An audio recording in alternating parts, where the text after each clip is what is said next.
कहानी की शुरुआत एक अनाथालय से होती है जहाँ कई अनाथ बच्चे रहा करते थे। उन्हीं बच्चों में एक छोटी सी लड़की थी जिसका नाम सोफी था। सोफी बाकी बच्चों से थोड़ी अलग थी क्योंकि उसे रात में बिल्कुल नींद नहीं आती थी। जब पूरा अनाथालय गहरी नींद में सो जाता तब सोफी जागती रहती, किताबें पढ़ती और खिड़की से बाहर की शांत सड़कों को देखा करती।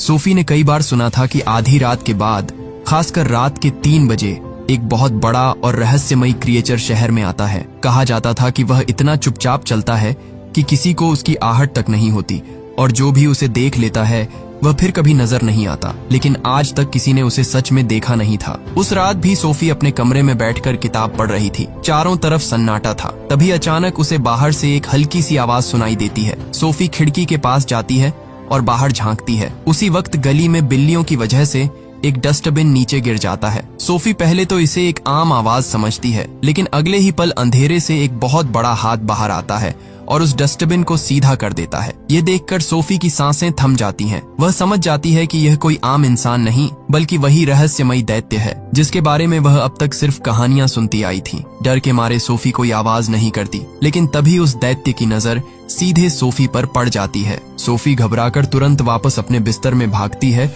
और कंबल के अंदर छिप जाती है। उसे लगता है कि शायद अब वह बच जाएगी, लेकिन अगले ही पल खिड़की के बाहर वही विशाल दैत्य दिखाई देता है। वह अपना बड़ा सा हाथ अंदर डालता है और सोफी को उसके कंबल समेत उठाकर वहां से ले जाता है। अब दैत्य बड़ी सावधानी से शहर की गलियों से गुजरता है। वह हर कदम बहुत संभल कर रखता है ताकि कोई इंसान उसे देख न सके, और देखते ही देखते सोफी को लेकर इंसानों की दुनिया से बहुत दूर निकल जाता है। दैत्य देश, यही वह जगह थी जहां इंसानों से कई गुना बड़े दैत्य रहते थे। दैत्य सोफी को अपनी गुफा जैसे घर में लेकर आता है। वहां पहुंचकर वह सोफी को एक ऊंची जगह पर रख देता है ताकि वह आसानी से भाग न सके। लेकिन सोफी कोई साधारण लड़की नहीं थी। जैसे ही उसे मौका मिलता है वह धीरे धीरे वहां से निकलने की कोशिश करती है। उसकी नजर खिड़की पर पड़ती है और वह सोचती है कि अगर किसी तरह वह खिड़की तक पहुंच जाए तो शायद यहाँ से भाग सकती है। सोफी किसी तरह खिड़की तक पहुंचती है और उसे खोलने की कोशिश करने लगती है, लेकिन जैसे ही वह खिड़की खोलती है वहां रखी कुछ चीजें नीचे गिर जाती हैं। आवाज सुनते ही दैत्य को पता चल जाता है कि सोफी भागने की कोशिश कर रही है। वह तुरंत सोफी के पास आता है और उसे साफ साफ कहता है कि यहाँ से भागने का कोई रास्ता नहीं है। ये इंसानों की दुनिया नहीं बल्कि दैत्य देश है। इसके बाद वह सोफी को अपने बड़े से बर्तन में रखकर टेबल पर ले आता है। सोफी अभी भी डरी हुई थी, लेकिन तभी वह दैत्य उसे बताता है कि उसका नाम BFZ है, यानी बिग फ्रेंडली जायंट, एक बड़ा लेकिन दोस्ताना दैत्य। तभी बाहर से दूसरे दैत्यों की भयानक आवाजें सुनाई देने लगती हैं। BFZ सोफी को बताता है कि इस दैत्य देश में उसके अलावा 9 और दैत्य रहते हैं और वे सभी उससे कहीं ज्यादा बड़े, ताकतवर और खतरनाक हैं। ये सुनते ही सोफी का डर और बढ़ जाता है। वह कांपती हुई BFZ से कहती है, प्लीज आप मुझे मत खाना। लेकिन BFZ उसे शांत करते हुए कहता है कि वह उसे नहीं खाएगा क्योंकि वह बाकी दैत्यों जैसा नहीं है। वह एक अच्छा दैत्य है और इंसानों को नुकसान नहीं पहुंचाता। वह मांस नहीं खाता बल्कि सिर्फ एक बदबूदार कड़वी सब्जी खाकर जिंदा रहता है। अब सोफी थोड़ा संभलती है और उससे पूछती है, अगर आप मुझे खाना नहीं चाहते तो फिर मुझे यहाँ क्यों लेकर आए? मैं तो अनाथालय में रहती थी। BFZ उससे पूछता है, क्या तुम वहाँ खुश थी? सोफी बताती है कि वह अनाथालय में बिल्कुल खुश नहीं थी। वहाँ की मैट्रन बहुत सख्त और बेरहम थी। इसके बाद सोफी BFZ से पूछती है कि क्या बाकी दैत्य भी उसकी तरह अच्छे हैं? BFZ का चेहरा गंभीर हो जाता है। वह बताता है कि बाकी दैत्य बहुत खतरनाक और आदमखोर है। वे इंसानों को खाना समझते हैं। सोफी फिर उससे पूछती है कि अगर यहाँ इतना खतरा है तो वह उसे लेकर आया ही क्यों? तब BFZ उसे सच्चाई बताता है। वह कहता है कि सोफी ने उसे इंसानों की दुनिया में देख लिया था। अगर वह उसे वहीं छोड़ देता तो सोफी सबको बता देती कि उसने एक असली दैत्य देखा है। फिर यह बात रानी तक पहुंचती और रानी अपनी पूरी सेना के साथ दैत्य देश पर हमला कर सकती थी। अब सोफी को यकीन होने लगता है कि BFZ उसे नहीं खाएगा। उसका डर थोड़ा कम हो जाता है और वह पहले से ज्यादा हिम्मत दिखाने लगती है। इसके बाद BFZ सोफी को सख्त चेतावनी देता है कि वह कभी भी गुफा से बाहर निकलने की कोशिश न करे क्योंकि बाहर घूमने वाले बाकी दैत्य बेहद खतरनाक और आदमखोर है। अगर उनमें से किसी ने भी सोफी को देख लिया तो वह उसे जिंदा निगल जाएंगे। BFZ साफ कह देता है कि अब सोफी को हमेशा यही रहना होगा। उसकी बात सुनकर सोफी परेशान हो जाती है, लेकिन BFZ के चेहरे पर भी एक अलग ही डर नजर आ रहा था। कुछ देर बाद BFZ सोफी को एक बड़े से बैरल में सुला देता है और उसे आराम करने के लिए कहता है। जैसे ही सोफी सो जाती है बीएफजी चुपचाप वहां से निकलता है और एक झरने के पीछे छिपे रास्ते से होते हुए अपने गुप्त कमरे में पहुंचता है। ये कमरा किसी जादुई दुनिया से कम नहीं था। चारों तरफ रंग बिरंगी चमकती हुई बोतलें रखी थीं, लेकिन ये कोई साधारण बोतलें नहीं थीं। इन बोतलों के अंदर अलग अलग तरह के सपने कैद थे, जिन्हें बीएफजी पकड़ कर लाता था और फिर इंसानों की दुनिया में जाकर सोते हुए बच्चों को देता था। इसी दौरान बीएफजी एक लाल रंग की बोतल निकालता है और उस सपने पर कुछ अजीब सा काम करने लगता है। उधर सोफी अचानक नींद से जाग जाती है। वह देखती है कि बीएफजी नीचे गहरी नींद में सो रहा है और उसके जोरदार खर्राटों से पूरा कमरा हिल रहा है। सोफी को लगता है कि भागने का इससे अच्छा मौका उसे दोबारा नहीं मिलेगा। वह धीरे धीरे उठती है। किसी तरह वह खिड़की खोलने में कामयाब हो जाती है और नंगे पांव बाहर निकलकर पूरी ताकत से भागने लगती है। लेकिन कुछ ही दूर जाते ही जमीन के नीचे से एक विशाल हाथ बाहर आता है और सोफी को ऐसे उठा लेता है जैसे कोई छोटा सा चूजा हो। सोफी डर के मारे चीखने लगती है और बीएफजी की गुफा की तरफ देखते हुए मदद मांगती है, लेकिन इस बार बीएफजी उसकी मदद करने के बजाय चुपचाप गुफा का दरवाजा बंद कर लेता है। अगले ही पल वह भयानक दैत्य सोफी को अपने मुंह के करीब लाता है और उसे निगल जाता है। तभी सोफी जोरदार चीख के साथ नींद से जाग जाती है। असल में यह सब सच नहीं था, बल्कि एक डरावना सपना था। बीएफजी ने खुद यह सपना सोफी के लिए बनाया था ताकि वह समझ सके कि गुफा के बाहर की दुनिया सच में कितनी खतरनाक है। इसी बीच सोफी की नजर बीएफजी के बनाए एक अजीब से जूस पर पड़ती है। बीएफजी उसे बताता है कि इस जूस का नाम फ्रॉबस्कॉटल है। ये कोई आम ड्रिंक नहीं थी, बल्कि दैत्यों की दुनिया की सबसे अजीब चीजों में से एक थी। सोफी को फ्रॉबस्कॉटल देखकर बहुत अजीब लगता है, क्योंकि आमतौर पर किसी भी ड्रिंक के बुलबुले ऊपर की तरफ जाते हैं और उसे पीने के बाद डकार आती है, लेकिन इस जूस में बुलबुले ऊपर नहीं बल्कि नीचे की तरफ जा रहे थे। उसे इस अजीब जूस की असली ताकत का अंदाजा हो जाता है। अचानक चिंगारियों और बिजली जैसी आवाजों के साथ एक जोरदार धमाका होता है। ये धमाका इतना तेज था कि उसकी आवाज पूरी गुफा में गूंज जाती है। इस शोर को सुनकर वहां एक बेहद खतरनाक दैत्य आ जाता है। वह बाकी आदमखोर दैत्यों से भी ज्यादा डरावना था और उन सभी 9 दैत्यों का सरदार था। उसका नाम था फ्लैश लंपीटर। उसकी सूंघने की शक्ति इतनी तेज थी कि वह दूर से ही इंसान की मौजूदगी भांप सकता था। फ्लैश लंपीटर जैसे ही गुफा में आता है, उसे तुरंत इंसान की खुशबू महसूस होने लगती है। सोफी उसे देखकर डर के मारे पीछे छिप जाती है, लेकिन फ्लैश लंपीटर को यकीन हो जाता है कि यहाँ कहीं न कहीं कोई इंसान जरूर मौजूद है। डर के मारे सोफी जल्दी से उस बदबूदार कड़वी सब्जी के अंदर छिप जाती है, जिसे बीएफजी मजबूरी में खाया करता था। लेकिन जैसे ही वह उस सब्जी को सूंघता है, उसे उसमें इंसान जैसी खुशबू आने लगती है, इसलिए वह उसी बदबूदार कड़वी सब्जी को खाने लगता है। तभी अचानक सोफी का पैर बाहर दिख जाता है और बीएफजी समझ जाता है कि सोफी उसी सब्जी के अंदर फंसी हुई है। बीएफजी बिना घबराए चालाकी से फ्लैश लंपीटर को रोक लेता है।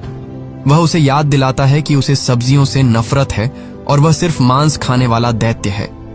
ये सुनते ही फ्लैश लंपीटर गुस्से में उस सब्जी को फेंक देता है और फ्रॉबस्कॉटल उठाकर गुफा से बाहर चला जाता है। उसके जाते ही बीएफजी तुरंत सोफी को बाहर निकालता है। बीएफजी वहां सोफी को नहलाता है, उसे सुखाता है और पहनने के लिए साफ कपड़े देता है। फिर वह उसके लिए पेड़ के अंदर एक छोटा सा आरामदायक बिस्तर तैयार करता है। साथ ही उसके पास उसकी किताब और चश्मा भी रख देता है ताकि सोफी को थोड़ा अपनापन महसूस हो। इसके बाद बीएफजी उससे कहता है कि अब उसे काम पर जाना होगा, इसलिए सोफी को यहीं सुरक्षित रहना पड़ेगा। सोफी ये सुनकर उससे पूछती है, आप आखिर काम क्या करते हैं? बीएफजी सोफी को बताता है कि उसका काम बहुत अलग है। वह दूर दूर जाकर सपने पकड़ता है और फिर इंसानों की दुनिया में जाकर सोते हुए बच्चों को अच्छे सपने देता है। ये सुनते ही सोफी की आंखों में क्यूरियोसिटी आ जाती है। वह भी बीएफजी के साथ जाने की जिद करने लगती है। पहले तो बीएफजी उसे साफ मना कर देता है, क्योंकि बाहर हर तरफ आदमखोर दैत्यों का खतरा था। लेकिन सोफी उससे कहती है कि वह भी उसकी तरह अकेली है। वह एक अनाथ लड़की है जिसका कोई अपना नहीं है। बीएफजी का दिल पिघल जाता है। वह सोफी को अपने साथ ले जाने के लिए मान जाता है, लेकिन जाने से पहले वह उसे समझाता है कि यह सफर बिल्कुल आसान नहीं होगा। उन्हें रास्ते में सोए हुए आदमखोर दैत्यों के बीच से चुपचाप निकलना होगा और सामने वाली पहाड़ी की चोटी तक पहुंचना होगा। सोफी के साथ यह काम और भी मुश्किल था, क्योंकि जरा सी आवाज भी उन दैत्यों को जगा सकती थी। इसके बाद बीएफजी बहुत धीरे धीरे दबे पांव आगे बढ़ने लगता है। रास्ते में एक दैत्य सो रहा होता है, जिसे अचानक छींक आने वाली होती है। अगर वह छींक देता तो बाकी सारे दैत्य भी जाग जाते, इसलिए बीएफजी बड़ी अजीब और मजेदार तरीके से उसकी छींक रोक देता है। आगे एक कौवा आवाज करने वाला होता है, तो BFZ जल्दी से उसकी चोंच भी दबा देता है ताकि कोई आवाज बाहर न निकले। किसी तरह वह सोफी को लेकर वहां से निकलने ही वाला होता है, लेकिन तभी एक खूंखार दैत्य की नजर उस पर पड़ जाती है। वह दैत्य BFZ को पकड़ लेता है और उसे हवा में लटका देता है। यह देखकर सोफी डर के मारे पास खड़ी एक कार में जाकर छिप जाती है। कुछ ही पलों में बाकी सारे दैत्य भी जाग जाते हैं। अब उनका सरदार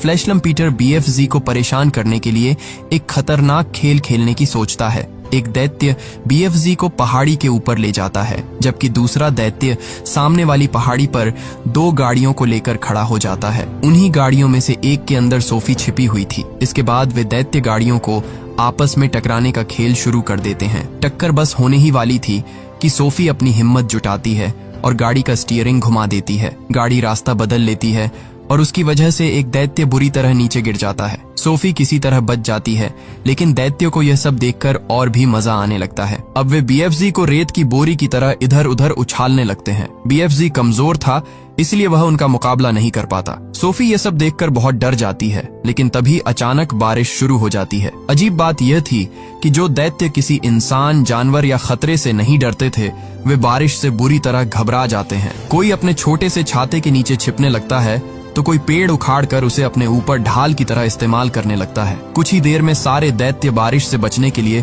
वहां से भाग खड़े होते हैं, लेकिन BFZ बारिश से बिल्कुल नहीं डरता था। उसके लिए यही मौका था। वह तुरंत इस मौके का फायदा उठाता है और जल्दी से सोफी को वहां से सुरक्षित बाहर निकाल लेता है। लेकिन इसी बीच एक बड़ी गलती हो चुकी थी। सोफी का कंबल वहीं छूट गया था। बाद में जब दैत्य उस कंबल को सूंघते हैं तो उन्हें समझ आ जाता है कि यह किसी इंसान का है, यानी अब सोफी का राज ज्यादा देर तक छिपने वाला नहीं था। दूसरी तरफ सोफी BFZ से कहती है कि आपको उन दैत्यों को अपने साथ ऐसा बर्ताव नहीं करने देना चाहिए था, लेकिन BFZ उदास होकर बताता है कि वह यहाँ 9 आदमखोर दैत्यों के बीच अकेला रहता है। वे दैत्य इंसानों की खुशियां छीनते हैं, उनके बच्चों को खा जाते हैं और वह चाह कर भी उन्हें रोक नहीं पाता। इसके बाद BFZ सोफी को पहाड़ी की सबसे ऊंची चोटी पर ले जाता है। ये कोई आम जगह नहीं थी, बल्कि सपनों का देश था। वहाँ एक विशाल पेड़ था जिसके आसपास का माहौल किसी जादुई दुनिया जैसा लग रहा था। BFZ सोफी को बताता है कि उसे दुनिया की हर छोटी से छोटी आवाज सुनाई देती है, यहाँ तक कि वह बूंदों की आवाज, पत्तों की सरसराहट और चींटियों की हलचल भी सुन सकता है। लेकिन उसे सबसे प्यारी आवाज पेड़ पौधों की लगती है, क्योंकि वे ऐसी कहानियां सुनाते हैं जिन्हें कोई आम इंसान कभी नहीं सुन पाता। फिर सोफी एक तालाब के पास जाती है। जैसे ही वह पानी में झांकती है, उसे उसके रिफ्लेक्शन में एक बेहद खूबसूरत और जादुई दुनिया दिखाई देती है। तभी BFZ उस तालाब में कूद जाता है और सीधे सपनों की दुनिया में पहुंच जाता है। सोफी ये देखकर हैरान रह जाती है, लेकिन फिर हिम्मत करके वह भी तालाब में कूद जाती है। अब दोनों सपनों की दुनिया में होते हैं। BFZ सोफी को बताता है कि यही वह जगह है जहां से सभी सपनों की शुरुआत होती है। उस विशाल पेड़ पर अलग अलग तरह के सपने बन रहे होते हैं। हर सपना अपने अंदर एक अलग कहानी,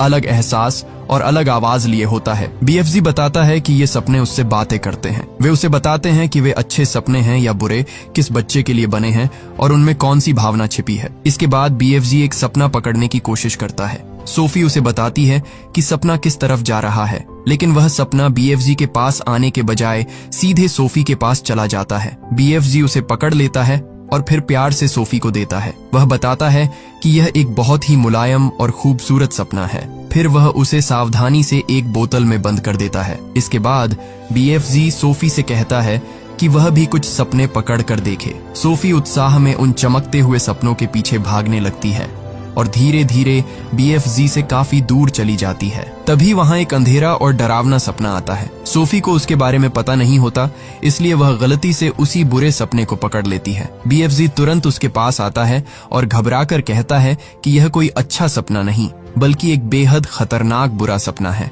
फिर वह उस सपने को बाकी सपनों से अलग एक खास बोतल में बंद कर देता है। इसके बाद BFZ और सोफी तालाब के रास्ते वापस दैत्य देश में लौट आते हैं। अब BFZ को इंसानों की दुनिया में जाना था, क्योंकि उसका असली काम अभी बाकी था, सोते हुए बच्चों को अच्छे सपने देना। सोफी भी BFZ के साथ इंसानों की दुनिया में आती है। दोनों छिपते छिपाते एक घर के बाहर पहुंचते हैं, जहां एक छोटा बच्चा गहरी नींद में सो रहा होता है। सोफी BFZ से पूछती है कि हम इसी घर में क्यों आए हैं। तब BFZ उसे बताता है कि उसने इस बच्चे के दिल की आवाज सुनी थी। उसे महसूस हुआ कि इस बच्चे को आज एक अच्छे सपने की जरूरत है। फिर BFZ सोफी से पूछता है कि बताओ, इस बच्चे को कैसा सपना देना चाहिए। सोफी थोड़ी देर सोचती है और फिर कहती है कि इसे ऐसा सपना दो जिससे यह बहुत खुश हो जाए। बीएफजी अपने बैग से एक चमकती हुई बोतल निकालता है। तभी सोफी उससे पूछती है कि क्या सपनों के बारे में उसे उसके माता पिता ने सिखाया था। यह सुनकर बीएफजी थोड़ा शांत हो जाता है और बताता है कि दैत्यों के माँ बाप नहीं होते। वह कहता है कि उसकी उम्र इतनी ज्यादा है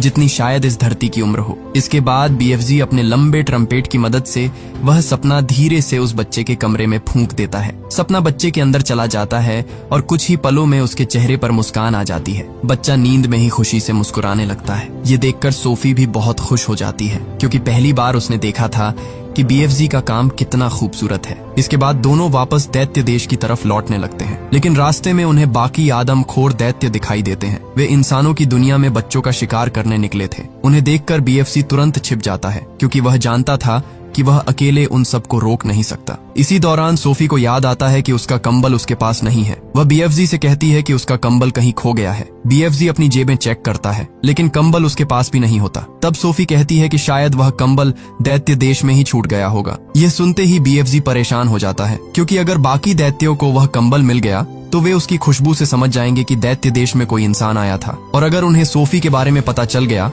तो उसकी जान खतरे में पड़ जाएगी। इसीलिए बीएफजी एक कठिन फैसला लेता है। सोफी को बचाने के लिए वह उसे वापस उसी अनाथालय के बाहर छोड़ देता है जहां से वह उसे लेकर आया था। जब सोफी की आंख खुलती है तो वह खुद को अनाथालय के बाहर पाती है। पहले तो उसे कुछ समझ नहीं आता।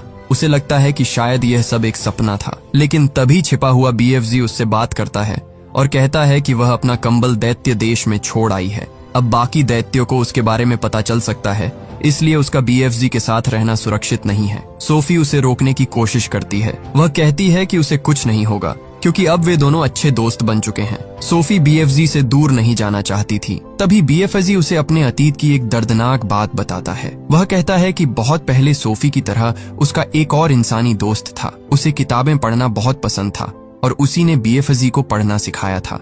सोफी ने जो लाल जैकेट पहनी थी वह भी उसी बच्चे की थी, लेकिन एक दिन बाकी दैत्यों को उसके बारे में पता चल गया और उन्होंने उस बच्चे को मार दिया। बीएफजी आज तक उस दर्द को भूल नहीं पाया था, इसलिए वह नहीं चाहता था कि सोफी के साथ भी वही हो। सोफी फिर भी हार नहीं मानती। वह कहती है कि इस बार ऐसा कुछ नहीं होगा, क्योंकि वे दोनों मिलकर उन दैत्यों को रोकेंगे और उन्हें कहीं दूर भेज देंगे। लेकिन बीएफजी उसकी बात नहीं मानता। वह अपना बैग उठाता है और वहां से जाने लगता है। सोफी उसे रोकने की बहुत कोशिश करती है, लेकिन बीएफजी पीछे मुड़कर नहीं देखता। सोफी उदास होकर वापस अनाथालय में चली जाती है। वह अपने कमरे में जाकर बिस्तर पर लेटती है, लेकिन उसके दिमाग में बार बार बीएफजी की ही बातें घूम रही थीं। तभी उसे बीएफजी की एक बात याद आती है कि वह दिल की आवाज भी सुन सकता है। सोफी को यकीन हो जाता है कि बीएफजी अभी भी कहीं आसपास ही है और उसकी आवाज सुन सकता है। इसी भरोसे के साथ वह खिड़की के पास जाती है और बिना डरे नीचे छलांग लगा देती है। बीएफजी उसे गिरने से पहले ही अपने हाथों में पकड़ लेता है। अब बीएफजी को भी समझ आ जाता है कि सोफी कोई आम बच्ची नहीं है। वह सच में बहादुर है और किसी खतरे से डरने वाली नहीं। इसके बाद बीएफजी सोफी को अपने साथ वापस दैत्य देश ले जाता है। वहां दोनों मिलकर सोचने लगते हैं कि आखिर उन आदमखोर दैत्यों को कैसे रोका जाए। लेकिन तभी बाहर से दैत्यों के आने की आवाज सुनाई देती है। बीएफजी तुरंत सोफी को अपने घर के अंदर बने उसी पेड़ में छिपा देता है। कुछ ही देर में सारे दैत्य वहां पहुंच जाते हैं। बीएफजी उन्हें वहां से जाने के लिए कहता है, लेकिन तभी फ्लैशलम पीटर सोफी का कंबल दिखाता है और कहता है कि वे यहाँ से तभी जाएंगे जब उस इंसान को अपने साथ लेकर जाएंगे। अब सारे दैत्य उस कंबल को सूंघ सूंघ कर सोफी को ढूंढने लगते हैं। वे बीएफजी के घर का हर कोना उलट पुलट कर देते हैं। वहां रखा सामान तोड़ने लगते हैं और हर जगह इंसान की खुशबू खोजने लगते हैं। तभी दैत्यों का सरदार फ्लैशलम पीटर उसी पेड़ के पास पहुंच जाता है जहां सोफी छिपी हुई थी। सोफी बड़ी मुश्किल से खुद को बचाती है और पानी के रास्ते नीचे की तरफ निकल जाती है। नीचे जाकर वह पेड़ के अंदर बने एक छोटे से कमरे में पहुंचती है। यह कमरा बाकी जगहों से बिल्कुल अलग था। वहां कई इंसानी चीजें रखी हुई थीं, किताबें, कपड़े, छोटे छोटे सामान। सोफी समझ जाती है कि यह कमरा उसी बच्चे का था जो कभी बीएफजी का दोस्त हुआ करता था। वहीं उसे एक पेंटिंग भी मिलती है। उस पेंटिंग में उस बच्चे ने खुद को और बीएफजी को साथ बनाया था। उसमें बीएफजी का मतलब बिग फ्रेंडली जायंट लिखा था। अब सोफी को समझ आता है कि बीएफजी को यह नाम उसी बच्चे ने दिया था। यह देखकर उसे एहसास होता है कि बीएफजी और वह बच्चा सच में बहुत अच्छे दोस्त थे। लेकिन तभी एक दैत्य उस कमरे की तरफ आने लगता है। सोफी जल्दी से छिप जाती है। दूसरी तरफ बीएफजी भी समझ जाता है कि अब बात बहुत आगे बढ़ चुकी है। वह सोफी को बचाने के लिए हिम्मत दिखाता है और एक गर्म लोहे की रॉड से दैत्यों पर हमला कर देता है। बीएफजी पहली बार उन आदमखोर दैत्यों के सामने डटकर खड़ा होता है और एक एक करके उन्हें अपने घर से बाहर भगा देता है। दैत्यों के जाने के बाद सोफी की नजर कमरे में लगी इंग्लैंड की महारानी की तस्वीर पर पड़ती है। इसी तस्वीर को देखकर उसके दिमाग में एक बड़ा आइडिया आता है। वह तुरंत बीएफजी के पास जाती है और कहती है कि अगर वे अकेले इन दैत्यों को नहीं रोक सकते तो उन्हें महारानी की मदद लेनी होगी। इसके लिए सोफी बीएफजी से एक बहुत ही डरावना सपना बनाने को कहती है। वह समझाती है कि महारानी को ऐसा सपना दिखाना होगा जिसमें वे देखें कि सारे 9 आदमखोर दैत्य इंग्लैंड में आकर बच्चों को उठा रहे हैं और उन्हें खा रहे हैं। बीएफजी सोफी की बात समझ जाता है। वह उस सपने में सभी दैत्यों को डालता है, बच्चों के गायब होने का डर डालता है और साथ ही महारानी की सेना को भी उस सपने का हिस्सा बना देता है ताकि रानी को पूरा खतरा साफ साफ दिखाई दे। सोफी बीएफजी से कहती है कि इस सपने में सिर्फ दैत्य और सेना ही नहीं बल्कि उसे और बीएफजी को भी शामिल करना होगा, क्योंकि अगर महारानी सपने में सोफी और बीएफजी को देख लेगी तो जागने के बाद उन्हें समझ आ जाएगा कि यह कोई साधारण सपना नहीं बल्कि एक चेतावनी है। बीएफजी सोफी की बात मानता है और सारे हिस्से जोड़कर वह सपना पूरी तरह तैयार कर देता है। इसके बाद दोनों अपने प्लान के मुताबिक छिपते छिपाते हुए महारानी के महल तक पहुंचते हैं। वहां पहुंचकर बीएफजी अपने लंबे ट्रम्पेट की मदद से वह डरावना सपना महारानी के कमरे में फूंक देता है। सपना महारानी के अंदर चला जाता है। यह सपना इतना डरावना था कि महारानी की नींद टूट जाती है। तभी उनकी नौकरानी मेरी भी कमरे में आ जाती है। महारानी उसे बताती है कि उन्होंने बहुत भयानक सपना देखा है जिसमें बड़े बड़े मांस खाने वाले दैत्य बच्चों को उठा रहे थे। उसी समय मेरी अखबार देखती है और हैरान रह जाती है क्योंकि अखबारों में सच में बच्चों के गायब होने की खबरें छपी होती हैं। ये देखकर महारानी को समझ आने लगता है कि उनका सपना सिर्फ सपना नहीं था। फिर महारानी को याद आता है कि उन्होंने सपने में एक छोटी लड़की को अपनी खिड़की पर बैठे देखा था। वह मेरी से पर्दे खोलने को कहती है। जैसे ही मेरी पर्दे खोलती है उसके होश उड़ जाते हैं क्योंकि बाहर खिड़की पर सच में सोफी बैठी होती है। महारानी भी यह देखकर हैरान रह जाती है। फिर महारानी सोफी से पूछती है कि क्या उसे यहाँ कोई दैत्य लेकर आया है। सोफी उन्हें बताती है कि हाँ, लेकिन वह कोई बुरा दैत्य नहीं है। वह उसका सबसे अच्छा दोस्त है और उसी ने यह सपना बनाया था ताकि महारानी को खतरे के बारे में बताया जा सके। महारानी सोफी से पूछती है कि वह और उसका दोस्त यहाँ क्यों आए हैं। सोफी उन्हें याद दिलाती है कि जवाब उन्हें अपने सपने में मिल चुका है। तभी महारानी को पूरा प्लान याद आ जाता है। अब महारानी बीएफजी को बुलाने के लिए कहती है। इसके बाद सोफी बाहर खड़े बीएफजी को आवाज देती है। पहले तो बीएफजी बहुत डरता है क्योंकि इंसानों और सैनिकों के सामने आने का उसे कोई अनुभव नहीं था, लेकिन सोफी पर भरोसा करके वह हिम्मत जुटाता है और धीरे धीरे सामने आ जाता है। बीएफजी को देखते ही सैनिक घबरा जाते हैं और अपनी बंदूकें उसकी तरफ तान देते हैं। सोफी तुरंत महारानी को उनका वादा याद दिलाती है। तब महारानी सैनिकों को हथियार नीचे करने का आदेश देती है। सैनिक तुरंत अपनी बंदूकें नीचे कर लेते हैं। इसके बाद बीएफजी महारानी के पास आता है और बहुत सम्मान के साथ उनसे मिलता है। फिर महारानी तैयार होकर नीचे आती है जहां बीएफजी के लिए खास इंतजाम किया जाता है। उसे एक बहुत बड़ी टेबल पर बिठाया जाता है और तरह तरह का खाना परोसा जाता है। बीएफजी पहली बार इतना स्वादिष्ट खाना खाता है। इसी दौरान महारानी अपने जनरलों और अधिकारियों को भी बुला लेती है। वह उन्हें बताती है कि उन्होंने बीएफजी और सोफी से वादा किया है कि वे उन आदमखोर दैत्यों को रोकेगी। अब सेना को बीएफजी के पीछे पीछे दैत्य देश जाना होगा ताकि उन दैत्यों को हमेशा के लिए पकड़ा जा सके। इसके बाद महारानी की पूरी आर्मी बीएफजी के पीछे पीछे दैत्य देश की तरफ निकल पड़ती है। जैसे ही वे दैत्य देश की सीमा में पहुंचते हैं उनके सारे कंपास और मशीनें काम करना बंद कर देते हैं, लेकिन बीएफजी रास्ता अच्छी तरह जानता था, इसलिए वह सभी को सही सलामत वहां तक ले आता है। दैत्य देश पहुंचकर बीएफजी सैनिकों को वहीं रुकने के लिए कहता है और खुद सोफी को लेकर अपने घर चला जाता है। वहां पहुंचकर वह एक और बेहद डरावना सपना तैयार करने लगता है। बीएफजी सोफी से कहता है कि वह यह सपना उन आदमखोर दैत्यों को देगा। अगर इस सपने ने अपना असर दिखा दिया तो उठने के बाद वे दैत्य इतने डर और घबराहट में होंगे कि सैनिक उन्हें आसानी से पकड़ लेंगे। फिर बीएफजी और सोफी उस डरावने सपने को लेकर दैत्यों के पास पहुंचते हैं, लेकिन तभी बीएफजी को याद आता है कि वह अपना ट्रम्पेट तो महारानी के महल में ही छोड़ आया है। अब वह काफी परेशान हो जाता है क्योंकि बिना ट्रम्पेट के सपना दैत्यों तक पहुंचाना मुश्किल था, लेकिन सोफी हिम्मत नहीं हारती। वह उस सपने का जार लेकर खुद ही धीरे धीरे सोए हुए दैत्यों के पास जाने लगती है। बीएफजी उसे रोकने की कोशिश करता है, लेकिन तभी एक दैत्य की आंख खुलने लगती है। हालात बिगड़ते देख सोफी तुरंत जार तोड़ देती है। जार टूटते ही वह डरावना सपना आजाद हो जाता है और एक एक करके सभी दैत्यों के अंदर जाने लगता है। सपना अपना असर दिखाने लगता है। बाकी दैत्य नींद में ही डरने, घबराने और अजीब हरकतें करने लगते हैं। उन्हें ऐसा महसूस होने लगता है जैसे उनके अपने किए हुए पाप अब उनके सामने आ गए हों। लेकिन उनका सरदार फ्लैश लम्पीटर सबसे ताकतवर था। वह उस सपने को अपने अंदर घुसने से रोक देता है और उसे खत्म कर देता है, इसलिए उस पर सपने का कोई असर नहीं होता। जैसे ही उसे सोफी दिखाई देती है, वह गुस्से में उस पर हमला करने के लिए आगे बढ़ता है। तभी बीएफजी बीच में आकर सोफी को बचा लेता है। फ्लैश लम्पीटर अब बीएफजी पर भी हमला करने लगता है, लेकिन इसी समय महारानी की सेना अपना ऑपरेशन शुरू कर देती है। सैनिक दैत्यों पर जाल और हथियारों की मदद से हमला करते हैं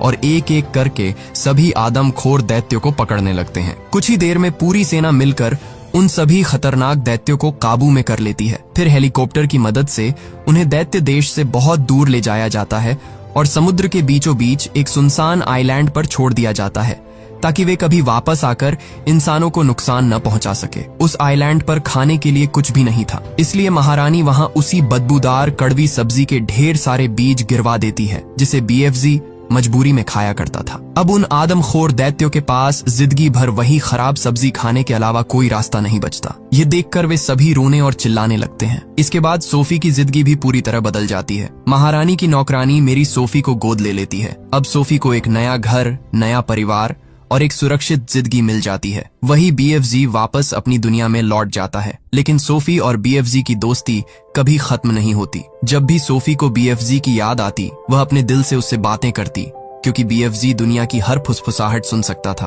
और इसी तरह एक अकेली अनाथ लड़की और एक अकेले दैत्य की दोस्ती ने इंसानों की दुनिया को उन आदमखोर दैत्यों से हमेशा के लिए बचा लिया।